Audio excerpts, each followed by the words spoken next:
happens if we read the Gospels that Jesus narrated from the perspective of ministry in the community, and what Jesus has to say to improving the quality of life for people in communities, not just spiritually, but materially, economically, and how all those things go together.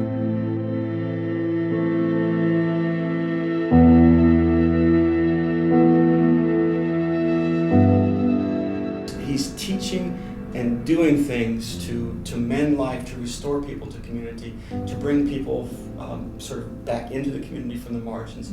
That's what he's doing there. What difference does it make for you all?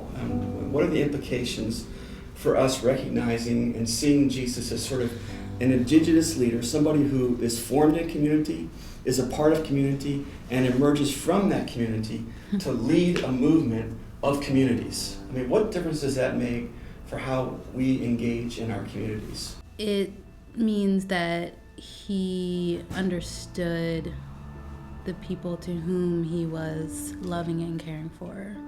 And it wasn't just like some outside source trying to fix a problem they knew nothing about. Which, it speaks so much to like God's love for us, right? Because it could have been this like grandiose thing where this otherworldly being or person came and just started healing people and making everybody feel better. And so outside of what the context was, but that's not how it happened, right? So much of the focus is on Jesus and his identity and what you think about him, rather than on how he is with the people and paying attention to that. When I think of Jesus being formed in community, of course, we don't know what happened all those years that Scripture is silent on, and so we can only infer what happened perhaps by what he says and how he acts. And what's clear is that he's been formed by the community of Scripture. Right. Luke 4, he makes, I've come,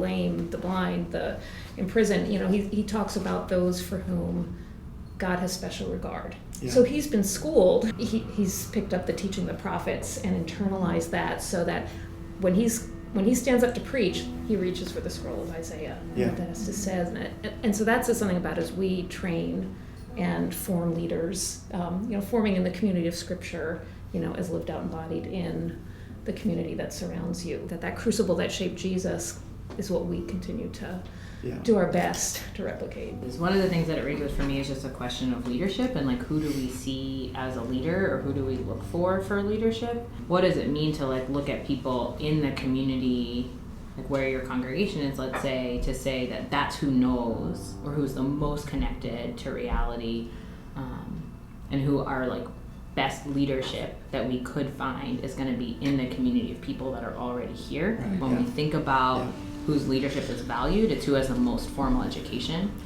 as opposed to who has the most sort of life experience. Somehow, I don't know how we got this sort of individualistic interpretation of Jesus, right?